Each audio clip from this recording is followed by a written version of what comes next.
자, 교재 237쪽에 주택의 분양 가격 제한 등에 있어서 1번에 분양가 상한제라고 되어 있죠. 자, 이 분양가 상한제는 이 주택법의 가장 핵심 중에 핵심이에요. 그래서 이 그러면 좋은 제도냐? 이제 여러분이 이제 들어보고 판단하시면 돼요. 자, 분양가 상한제 정주택 1번에 보시면 줄칩니다. 사업주체가 일반인에게 공급하는 공동주택 중에 다음 어느 하나에 해당하는 지역의 공간주택의 경우에는 법 57조에 정하는 기준에 따라 산정되는 분양가격 이하로 공급해야 한다까지 줄친대요. 어떤 곳에서 1번 공공택지, 2번 공공택지 외의 택지. 자, 공공택지 외의 택지를 다른 말로 뭐라 부릅니까? 민간택지랍니다. 민간택지. 자, 민간택지에서는 주택가격 상승 우려가 있어 국토교통장관이 주거정책심의위원회 심의 거쳐 지정한 지역인데, 자, 무슨 말인지 자 봅시다.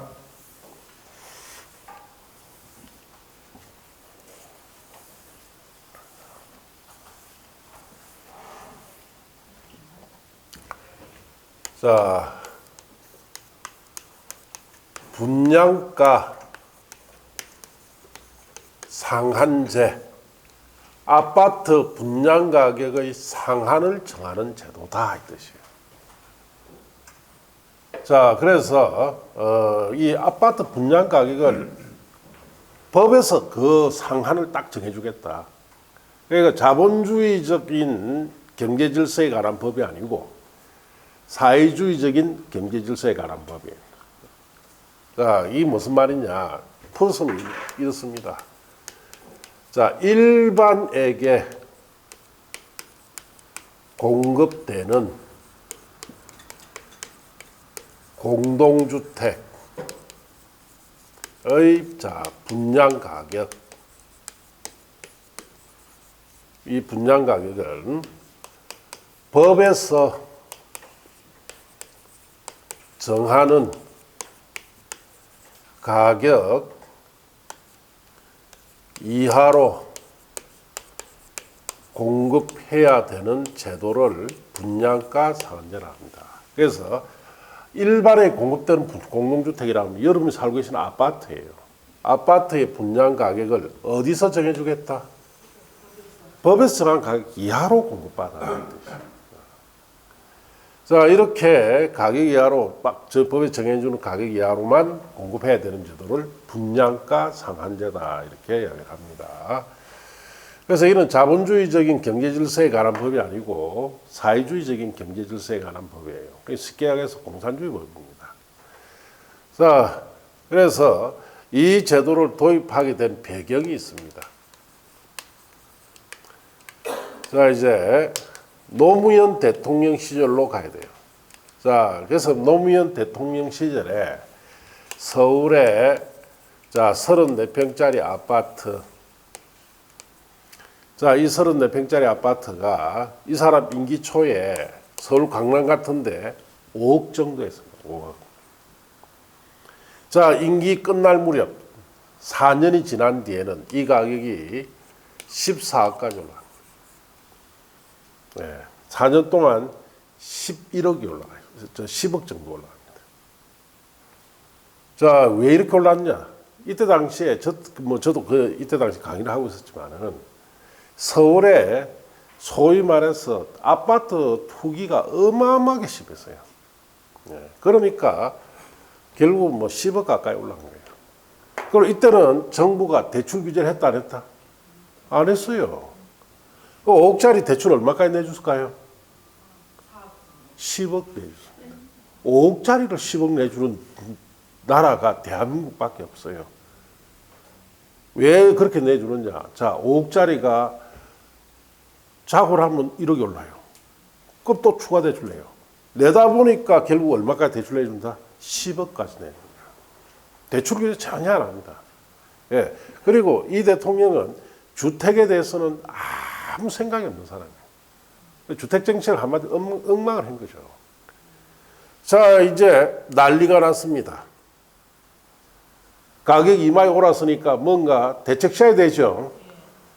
그래서 이 사람이 이 가격에 대해서 자, 처음에 분양가 공개를 하겠다라고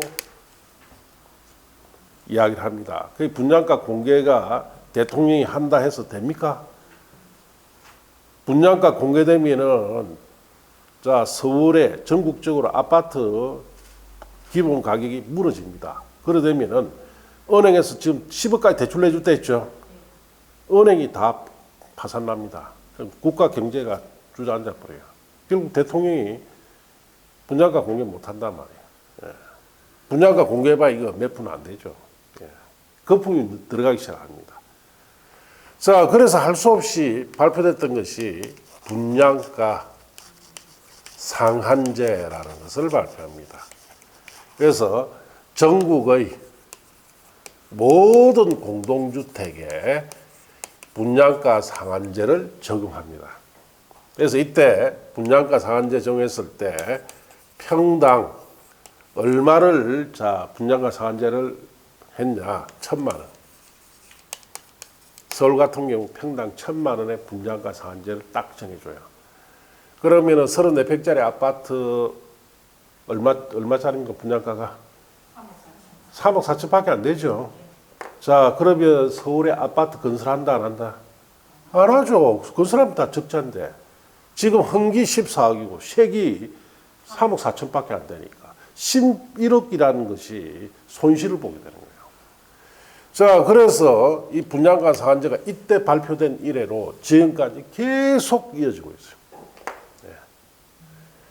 자, 그래서 이 분양가 상한제가 발표를 해서 그럼 이 아파트 가격 14억짜리가 올란 이것이 떨어지느냐? 떨어지지 않죠. 그대로 유지하고 있어요. 자, 그 다음 대통령이 누굽니까? 이명박 대통령이죠. 골치 아픈 거예요. 서울의 아파트 가격 손댔다가는 벌집이 될 것 같아. 예. 그래서 일부러 이 사람은 서울의 아파트 가격 정책에 대해서는 피해버립니다. 도저히 자기가 대통령 자신이 없다는 거예요. 예. 자, 그 다음 대통령이 누굽니까? 예. 자, 이도 마찬가지예요. 손댈라니까 이거 어마어마한 거예요. 이 아파트 가격은 계속 지금 14억을 유지하고 있는 상태입니다. 그래서 여기서도 결국 손 못 대는 거죠. 그런데 문제는 서울에 재개발, 재건축을 해야 될 아파트들이 노무현 대통령 시절에 해야 될 것을 못한 것이 10년째 지금 묶여져 있어요. 예. 무엇 때문에? 분양가 상한제 때문에 오라는 거예요. 예. 자, 그래서 서울의 재개발, 재건축을 활성화시키고 주택 공급을 많이 해야 가격이 좀 떨어지지 않겠나 해서 이 대통령 시절에 자, 서울 재개발, 재건축을 활성화시키기 위해서 발표된 것이 자, 공공택지에만 적용하도록 법을 바꿔줍니다. 분양가 상한제를. 그럼 서울시에는 공공택지가 있다 없다? 한 평도 없어요. 서울시는 전부 다 민간택지니까 재개발, 재건축이 활성화되기 시작하는 거예요. 자, 그러다가 이제 결국은 이때 재개발, 재건축 활성화되니까 이 아파트 가격이 자 17억쯤까지 올라갑니다. 자, 그러다가 그 다음 대통령이 누구예요? 문재인 대통령이 들어오죠. 문재인 대통령이 자 들어와서 분양가 상한제를 확대 적용합니다. 어떻게? 이렇게 지금 책에 있죠. 공공택지에는 당연히 적용하고 자 공공택지 외택지 이거 민간택지를 했죠. 여기에도 적용하도록 법을 바꿔버려요. 자, 그러니까 서울에는 전부 다 민간택지죠. 자, 적용을 해버립니다. 그럼 서울에 재개발이나 자 재건축이 뭐가 됩니까? 중단돼 버려요. 예. 여기도 적용돼 버리니까. 자 그러다가 이 사람이 임기 말에 이 14억짜리 아파트가 얼마까지 올라가느냐? 40억까지. 예. 무려 20매덕이 임기 5년 동안 올라가 버려요. 그게 이유가 있습니다. 이 분양가 상한제는 장점이 있고 단점이 있어요. 장점이라는 것은 단기에 주택 가격을 안정시키는 효과가 있습니다. 이거 길게 쓰면 안 돼요. 그때 당시 경제학자들이 이거 길게 쓰면 안 된다고 그만 이야기를 했어요. 단기에 딱 쓰고 가격도 안정되면 딱 없애버려야 돼요. 그런데 보시다시피 이 대통령부터 시작해서 대통령이 몇 사람 거쳤어요? 4명이나 거쳤죠. 장기에 20년간 이걸 써버렸어요. 그러다 보니까 단점이 드러납니다. 첫째, 신규 주택 공급이 된다 안 된다? 신규 주택 공급이 차단됩니다. 차단되고 자 기존 주택 가격이 어떤 현상이 나타납니까? 폭등하는 현상이에요. 왜? 신규 주택 공급이 안 되니까. 그래서 이 대통령 시절에 이걸 알면서도 이걸 쓴 거예요. 그때 학자들이 굉장히 많이 말렸죠. 기존 주택 가격이 폭등하게 된다. 서울은 20년 동안 아파트 신규로 공급이 안 되니까 기존 주택 가격이 폭등을 하죠. 17억짜리가 40억까지 만들어버렸어요. 자, 그렇게 이 단점들이 드러났습니다. 이게 분양가 상한제예요. 그래서 이 분양가 상한제는 단기에 써서 주택가격 안정시키는 효과는 있지만은 길게 쓰게 되면 이런 단점들이 드러나기 때문에 기존 주택 가격을 폭등시키는 문제가 있습니다. 그럼 이 사람이, 이 대통령이 이걸 알면서 쓴 이유는 이 사람 정책이 있습니다. 소득 분배. 문재인 대통령이 들어서면서 소득 분배 정책으로 자기는 일관하겠다라고 했어요. 이게 소득 분배 정책이 무슨 정책입니까? 그렇죠. 있는 사람에게 세금을 많이 부과시켜서 그 돈을 빼서 없는 사람이 나눠준다는 정책인데 결국은 세금은 많이 부과시켰죠. 서울에 이 당시에 40억짜리 아파트 가지고 있으면 한 6개월에 얼마씩 내야 됩니까, 세금? 5천만 원. 1년에 1억 내야 돼요. 그 많은 세금을 걷어가 그러면 임대주택 공급을 많이 했습니까? 한 건도 못 하고. 그럼 이 세금 걷어가 뭐 했냐, 이 말이에요. 이거 우리가 좀 생각해보고 이거 밝혀내야 하는 거예요, 지금. 이 많은 세금을 지금 어디다 가 있으며. 그렇죠. 뭐, 그 가능성이 가장 높죠. 그러니까 지금 매일 뭐 쏩니까? 돈이 많으니까. 많이 지원받았으니까 미사일 쏘잖아요. 자, 그래서 이 분양가 상한제는 결국 실패한 정책입니다. 그걸 20년간 고수를 한 거예요.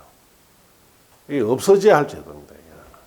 자, 그러면 그 밑에 2번에 보시면은 다음의 경우에는 분양가격 제한을 정하지 아니한다라고 되어 있죠. 자, 1번 도시형 생활주택은 이거 적용 안 합니다. 왜? 저가주택이니까. 이거 적용할 이유가 없죠.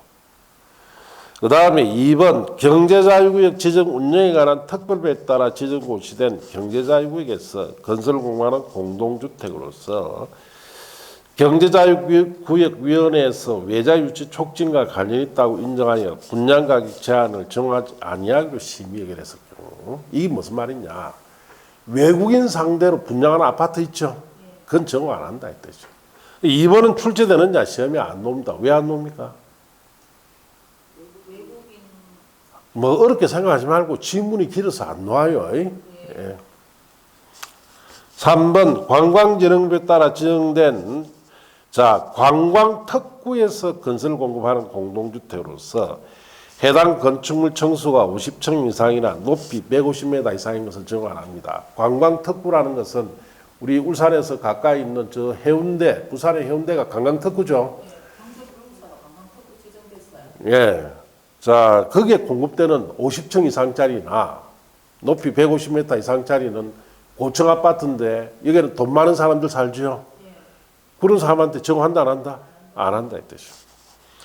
자, 네 번째, 한국토주택공사, 지방공사가 다음의 정비사업의 시행자로 참여하는 등 대통령이 정하는 공공성 요건을 충족하는 경우로서 해당 사업의 건설 공급되는 주택, 즉 정비사업으로 면적 세수등이 대통령이 정한 요건에 해당하는 사업이나 소규모 주택 정비사업 같은 데는 적용하지 마라. 4번은 시험에 놓을 가능성이 없습니다. 이것도 지문이 어떻다? 길기 때문에 안 나와요. 자, 그 다음에 5번 공공재개발 사업에서 건설 공급되는 주택. 자, 공공재개발 사업을 전에 한답디까 안 한답디까 사람들이 안 하죠. 공공재개발 지금 전국적으로 시행되는 한 곳도 없습니다. 거기에는 분양가 상한제를 정하지 않겠다. 아무 의미 없는 법이에요. 자, 그 다음에 6번째 도시재생 활성화 지원에 관한 특별법에 따른 주거재생 혁신지구에서 시행되는 혁신지구 재생사업 중에 대통령이 정한 면적이나 세수약 사업에서 건설 공급되는 주택은 정하지 않는다 이 뜻이에요. 그래서 지금 거기에 6번 같은 경우에도 전국적으로 시행되는 곳이 없습니다. 그래서 결국은 분양가 상한제는 결국은 지금 우리 현실에 맞다 안 맞다? 안 맞아요. 그럼 이만큼 올라간 이 아파트 가격 제가 볼 때는 거품이 어마어마하게 들어가 있는데 이걸 빼는 방법은 일시에 빼야 된다. 아주 시간을 가지고 천천히 빼야 된다. 천천히 빼. 일시에 빼면 나라가 주저앉습니다. 어쨌든 역대 대통령들이 잘못된 정책으로 인해서 이만큼 가격을 부풀리 난 거예요. 이거는 정치권에서 잘못한 겁니다. 이걸 아주 시간을 장기로 잡아서 서서히 이 가격의 거품을 빼는 수밖에 없습니다. 단기에 뺄 수는 없어요. 어쨌든 하루 빨리 없어져야 할 제도입니다.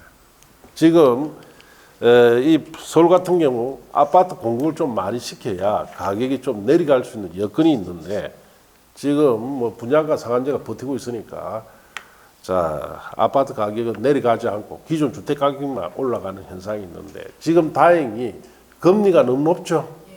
그래서 금리가 너무 높으니까 어떤 문제가 생기느냐. 금리 감당이 안 됩니다. 자, 서울에 40억짜리 이 아파트를 가지고 있는 사람이 대출이 얼마쯤 있을까요? 평균? 10억입니다. 10억. 10억 이상은 다 끼고 있어요. 그러면 요즘 이자 10억이 얼마입니까? 한 달에? 500만 원 됩니다. 500만 원. 500만 원 감당이 된다 안 된다? 자기 생활이에요. 그러니까 지금 가격을 낮춰서 계속 매도를 시키고 있는데 팔리질 않습니다. 뭐 요즘 대출 없이 아파트 사는 사람 있습니까? 없죠. 자, 그래서 여러 가지 총체적으로 상당히 문제가 많다. 이렇게 하시면 돼요. 자, 이제 238쪽 여기에는 지금 보실 필요 없습니다. 자, 이제 넘어가시고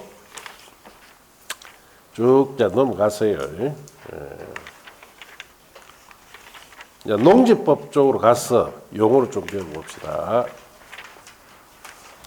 자, 농지법은 여러분 시험에 두 문제 놓습니다. 두 문제. 자, 두 문제 놓고 이 농지법 같은 경우에는 시험에 두 문제 놓으니까 작년 그러니까 34회 시험에서는 좀 쉽게 나왔습니다. 딱 두 문제밖에 안 나와요.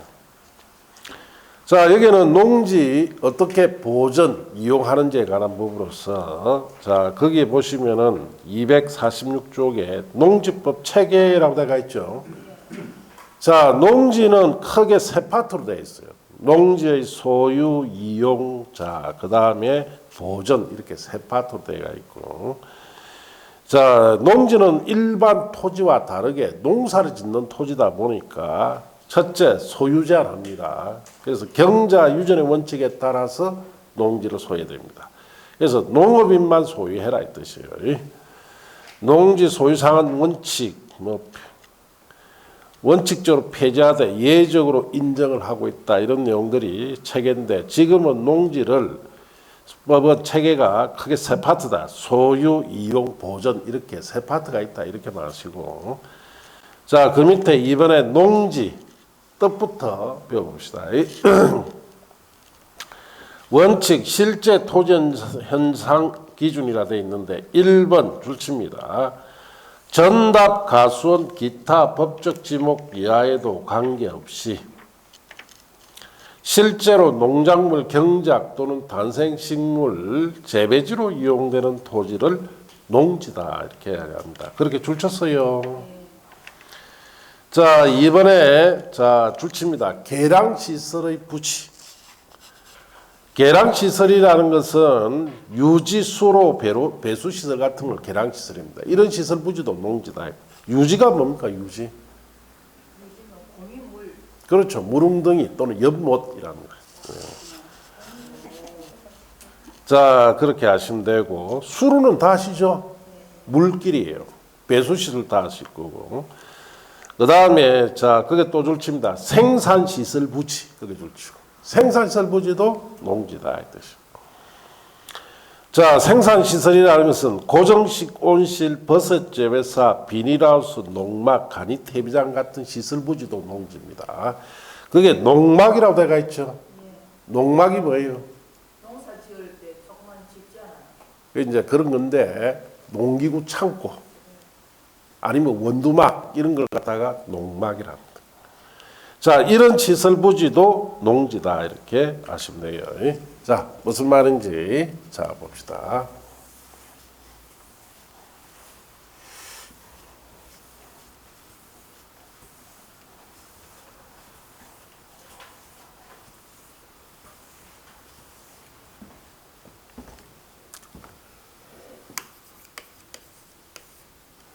자, 농지라는 것은 첫째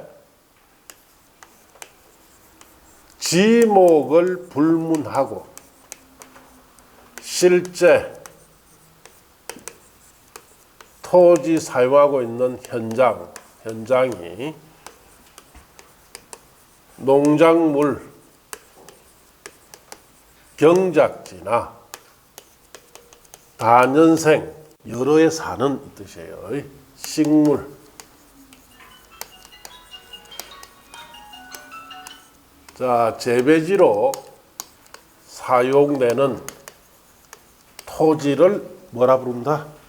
농지랍니다. 이 말이 무슨 말이냐? 지목 따지지 말고 실제로 토지를 사용하고 있는 현장이 경작지나 재배지로 쓴다면 뭐로 봐라? 농지로 봐라 이 뜻이에요. 자, 그리고 두 번째 이런 농지에 계량시설이 설치되어 있다든지 농축산 생산시설이 설치된 부지도 농지로 본다 이 뜻입니다. 자, 그래서 뭐 1번 요걸 좀 주의해야 돼요. 자, 이게 이제 정확하게 뜻을 알아야 되는데 우리가 지목을 가지고 좀 구분해야 됩니다. 만일 지목이 전이다, 밭이다 이 뜻이죠. 답, 논이다 이 뜻이고 가수원이다. 자, 지목이 전답 가수원일 때는 경작지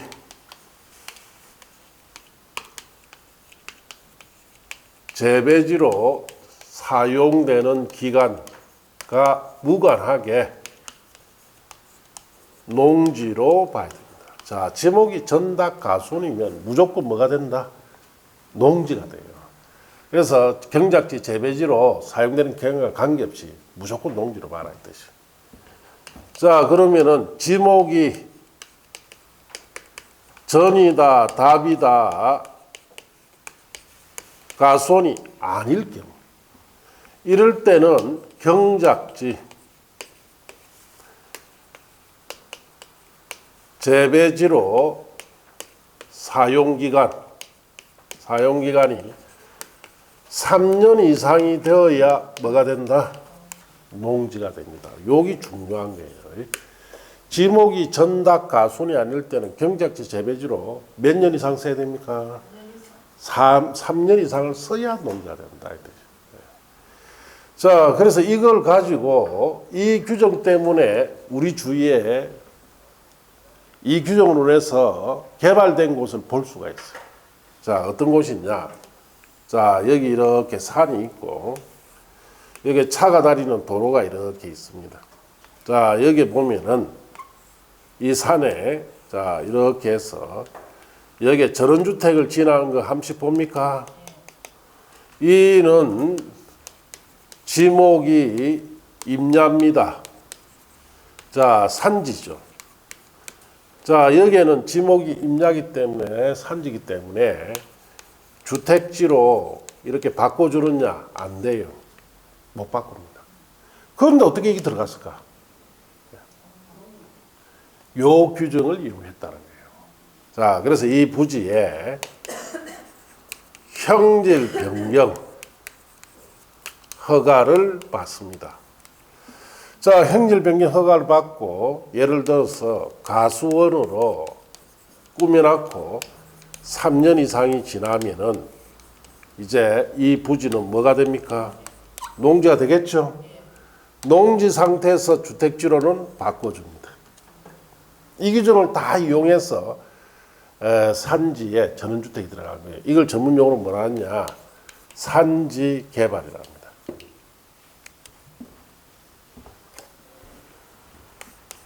그래서 전국에 있는 산에 전원주택 들어간 거 있죠? 그럼 자연인 그런 것도 그런 사람들 그 주택으로 변경된 겁니까? 법이 다 있어요. 농지가. 거기에는 일부 요렇게 해서 변경한 것도 있고 자연인에는 그냥 전에부터 있었던 거 그대로 쓰고 있는 거고 그걸 자세히 보시면은 그 자연인 그 보면은 옆에 밭이 많을 건데 대부분 밭 다 끼고 있죠. 그리고 거기에 자기 살고 있는 거 있죠. 살고 있는 집은 주택으로 한 게 아니고 농막이었어요. 농막을 주택으로 개조해라는 겁니다. 자연인 대부분 다 그래요. 자, 그러다가 이제 세월이 지나서 어떤 특별법 같은 거 만들어지면은 그걸 주택으로 전환시키는 거예요. 자, 그래서 대부분 전원주택지로 이렇게 넣으려면은 이런 절차를 거쳐야 됩니다. 이렇게 해야 형질 변경 허가 받고 과순으로 바꾸고 3인상이라면 농지가 돼버리죠. 그럼 주택지로 바꾸는 거예요. 이렇게 해서 다 들어갑니다. 요 규정을 이용했다. 자, 그런데 자 이제 형질법이 바뀝니다. 예. 형질 변경 허가 받아서는 안 되고 산지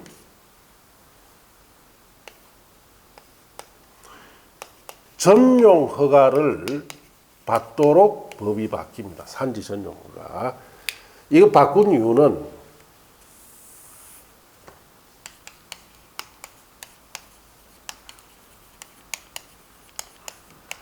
자, 산지 전용 허가 받아야 이렇게 할 수 있어요.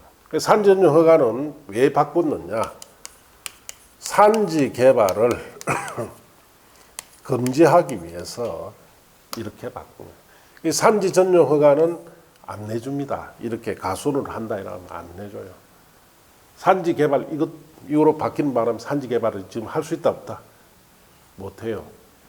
그래서 이제는 산지 개발 안 됩니다.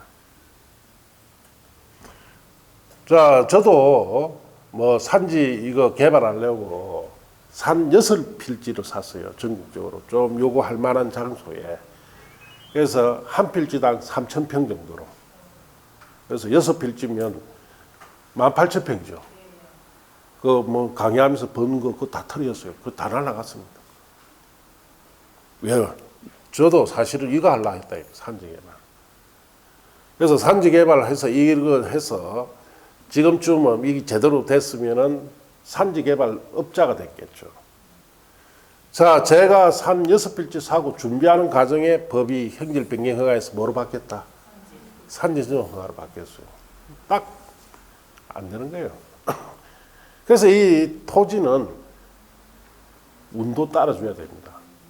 그래야 부자가 되지, 토지로. 운도 안 따라주니까 안 되잖아. 그래서 산 6개 사가 하나는 팔아먹었습니다. 팔아먹고 돌산 팔아먹죠. 나머지는 이제 관심도 안 가요. 몇 년 전에, 지금 한 5년, 5, 6년 전에 그래도 1년에 한 번씩은 가보죠. 가보고 난 뒤에는 다시는 안 갑니다. 왜? 산림청에 나무 다 심어놨어요. 예. 절대로 안 바뀝니다. 안 바뀌어요. 그 나무 심어놓으면 이제 몇십 년 동안 내 산이다, 국가산이다. 국가산이다. 예. 그렇게 날아가는 거예요. 자, 이렇게 이제 산지 전용 허가는 어떨 때 내주느냐? 이 산에다가 휴양림 같은 거 있죠. 그런 거 조성할 때만 내주는 거예요.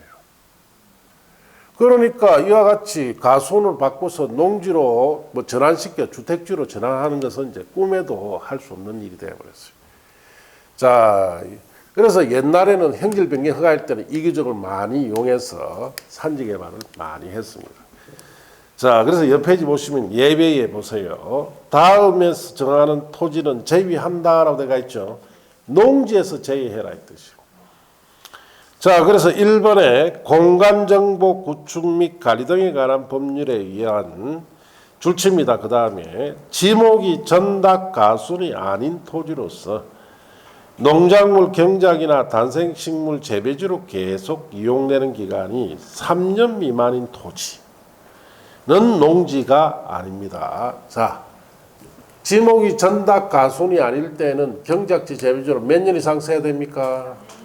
3년 이상 써야 농지가 된다 그랬죠. 3년 미만이 되면 농지가 안 돼요.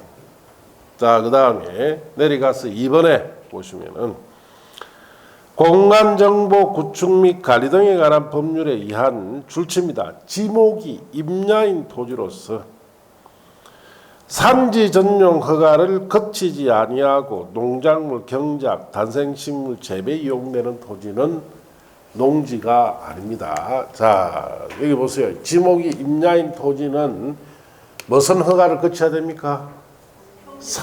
산지 전용 허가라고 되어 있죠, 책에. 옛날에는 행질 변경 허가였는데 지금은 산지 전용 허가를 거치지 않고는 단생식물 재배지 서도로 농지가 되지 않습니다.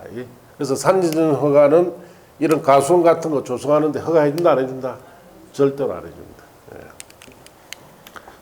자, 그 다음에 세 번째 초지부에 조성된 줄치입니다. 초지는 농지가 아니에요. 자, 초지는 뭡니까? 풀밭. 풀밭은 농지가 아닙니다. 자, 그렇게 하시고, 자, 밑에 핵심에 농업인이라고 되어 있죠. 우리나라는 농지법상 농지를 소유하려면 원칙적으로 농업인만 소유합니다. 농업인. 그럼 농업인 되는 기준이 어려워야 된다, 쉬워야 된다? 아니죠. 쉬우면 누구나 다 농지 소유하는데 안 됩니다. 농지 소유는 어렵게 하기 위해서 농업인 되는 기준이 어렵습니다. 자, 거기에 1번 보세요. 1,000제곱미터 이상 거기에 밑줄. 자, 1,000제곱미터 이상 농지에 농작물, 단생식물을 경작 또는 재배하거나로 하나 끝났죠. 자, 1,000제곱미터 이상이면은 300평 초가 되는 농지에 경작 재배하면 농지가 농업이 됩니다. 자, 그러면은 이게 어느 정도 크기 되느냐? 우리 강의실 있죠? 요거 3개가 100평이에요. 요 강의실 안 내부가 3개가 100평이니까. 자, 이거 9개 크기의 밭에 여름이 꽃갱이나 거기에 밭을 조성한다 생각해 보세요. 쉽습니까? 어렵습니까? 어렵단 말이에요. 그 쉬운 게 아니에요. 그 다음 또 줄칩니다. 1년 중 90일 이상 농업에 종사하는 자. 자, 이때 농업 종사 90일 이상 3개월만 하면 안 되느냐? 아닙니다. 하루 8시간 농사 지은 날이 며칠 이상 돼야 된다? 90일 이상. 뭐 비 오고 쉬은 날, 뭐 일요일이라고 쉬은 날 이런 거 다 뺍니다. 실제 농사 지은 날이 90일. 그러면 이거 채우려면 한 6개월 해야 돼요. 자, 그 다음에 이번에 농지의 줄치입니다. 330제곱미터 이상 크기 줄치. 고정식 온실, 버섯 재배사, 비닐하우스, 기타 농림축산식품은행이 정하는 농업 생산에 필요한 시설을 설치하여 농작물, 단생식물, 경작 재배하면 농업이 되는데, 자, 이 330제곱미터는 100평입니다. 100평. 이 강의실 3개 크기에 비닐하우스를 설치해서 그 안에 농작물 경작 재배하면은 농 되는데 이것도 쉽지 않습니다. 자, 그 다음에 세 번째, 이제 가축이랍니다. 가축. 줄칩니다. 대가축은 2두. 대가축이라는 것은 큰 소나 말을 말합니다. 그 다음에 중가축 12. 중가축은 돼지, 쪼매랑 말고 큰 돼지 10마리 이상. 소가축은 염소 같은 거 100마리 이상. 가금은 닭이나 오리죠. 닭이나 오리는 1천수 이상. 꿀벌 10군데 이상 사육하거나가 줄치면 돼요. 그러면 농됩니다. 여러분은 그 중에 제일 쉬워 보이는 가축을 사육한다면 제일 쉬워 보이는 게 뭐예요? 예?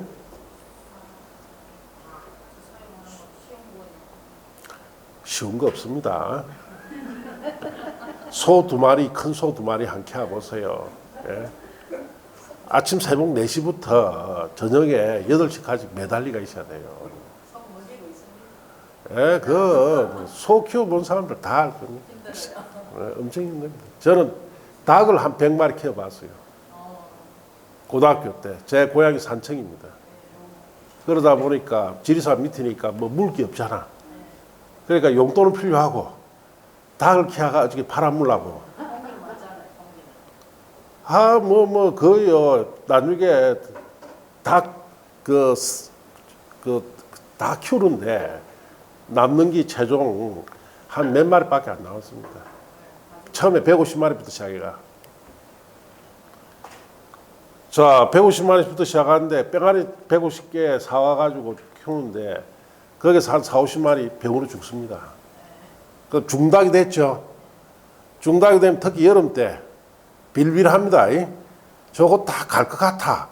그럼 조기 가면 옆에 거 다 옮겨요, 또 병을. 그러면 빨리 읍내 가가지고 마이신 사가지고 닭 매가지 비틀이가 밀어 넣어야 돼요. 그러니까 살려야 돼. 그래가 좀 살려놨더니 하루 저녁에 한 30마리씩 설이 당합니다. 누가 와서 쪽제비가 와가지고 밑에 굴 다 파가지고 처음에 한 놈이 들어왔다가 그 다음에 서너 놈이 들어왔다가 다 없었거든요. 장사를 다 했고요. 막 나중에는 쪽제비 피하다가 결국 닭장을 어디다 했냐, 큰 나뭇가지까지 올려놨어요. 그럼 닭들도 주 살라고 어떡합니까? 저녁이 되면 날라 들어갑니다. 이제 그렇게 쉬운 게 아니더라니까요. 자, 쉬운 거 아무것도 없습니다, 이게. 자, 그 다음에 또 줄칩니다. 1년 중 120일 이상이 축산업에 종사해야 돼요. 자, 이것도 마찬가지. 하루 8시간 축산업 종사한 날이 며칠 이상? 120일 이상 돼요. 네 번째, 농업경영을 통한 줄칩니다. 농산물 연간 판매액이 120만 원 이상이 돼야 돼요. 자, 그래서 이런 4가지 조건 중에 한 가지로 해당되면 뭐가 된다? 농업인이 됩니다. 자, 그럼 이는 농업인이 되었을 때 농지를 소유할 수 있습니다. 자, 그래서 여러분 책에 그 앞페이지에 농지 체계도라고 되어 있죠. 농지 소유는 소유 제한, 경자 유전이라고 되어 있죠. 이 농업인만 소유해라는 뜻이에요. 원칙적으로 농업인만 소유해야 되고, 소유 상한, 면적 제한은 원칙적으로 폐지됐는데 예외적으로 인정한다. 즉 비농업인일 때는 면적을 제한한다 이 뜻이고, 그리고 농지를 취득할 때는 농지 취득 자격 증명을 발급받아 취득하도록 지금 이래 되어 있습니다. 그래서 우리나라는 개인이 농지를 함부로 소유할 수 있다 없다? 없습니다. 그래서 우리 이전전에 한국토주택공사 직원들이 농지 투기 많이 했죠. 결국 그 투기로 인해서 법만 어마어마하게 강화됐습니다. 그래서 이제 개인이 아예 농지 소유할 수 있다 없다? 없도록 해놨어요. 그 사람들 다 처벌했습니까? 다 봐줬습니다. 자, 그리고 농지 이용 계획이나 이런 것은 지금 모르셔도 되고, 농지 대리경작이라고 되어 있죠. 이게 뭐냐? 농지 소유자가 농사를 안 지어요. 그럼 시장구청장이 네가 가서 대신 농사 지으라. 이거 할 수 있다는 이야기예요. 자, 그 다음에 농지 위탁 경영도 허용 사유에 한해서만 허용됩니다. 자, 그래서 농지 위탁 경영이라는 것은 무슨 말이냐? 자, 여러분 그 농촌에 가면 일손이 부족하죠? 그럼 타인의 일손 필손 농사 대신 짓는 걸 뭐라 부릅니다? 위탁 경영. 위탁 경영. 자, 농지 보전은 크게 두 가지 제도, 농업진흥적 제도와 농지 전용 제한 제도 이런 제도를 통해서 농지를 보존하는데, 농업진흥적 제도는 국가 식량 생산에 중요한 농지, 그래서 저 평야지대, 우리 호남 평야, 나주 평야는 평야지대 있죠. 거기에 농업진흥지역을 지정해서 절대 농사 외에 다른 건 못하도록 하기 위해서 지정하는 것이 농업진흥지역입니다. 그래서 나중에 여러분이 농지법 좀 배우고 나면 이제 알아요. 이 농지 내가 사야 된다 말아야 된다. 농업진흥지역에 있는 농지 산다 안 산다. 그게 사봐야 안 됩니다. 나라한테 뺏길 뿐입니다. 자, 그렇게 가시고, 농지법에서는 개념이 뭐 농지와 농업인 이 두 가지가 중요하니까 그렇게 하시고, 그 다음 페이지 넘어가시면 248쪽에 농지 소유라고 되어 있죠. 여기는 뭐 지금 이 책을 가지고 공부할 만한 것이 없습니다. 나중에 1월 달부터 이제 정식으로 된 교재를 가지고 봐야 이해가 빨라집니다. 아시겠습니까? 그래서 오늘 이제 여기까지 하고 마칠 건데, 1월 달 되어서 자, 여러분 처음에 1월 달 첫날에 암기 프린트 나갑니다. 공법에 외울 거 있죠? 딱 2장짜리. 그것만 외우시고 다른 거 외우실 필요 없습니다. 그 외에는 전부 다 뭐 해야 된다? 이해를 해야 돼요. 이해를 하시고. 그리고 나중에 6월 달쯤 되어서는 이 이해된 내용을 줄여줄 거예요. 몇 페이지로? 70페이지로. 줄여주면 그거 가지고 시험 칠 때까지 계속 반복하시면은 합격합니다. 아시겠습니까? 예. 자, 그렇게 하시고, 다음 주에는 이해 연말이죠. 연말 잘 보내시고, 새해 복 많이 받으시고, 그리고 내년부터 이제 본격적으로 수업을 한다. 그렇게 하시면 됩니다. 자, 마칩니다. 네.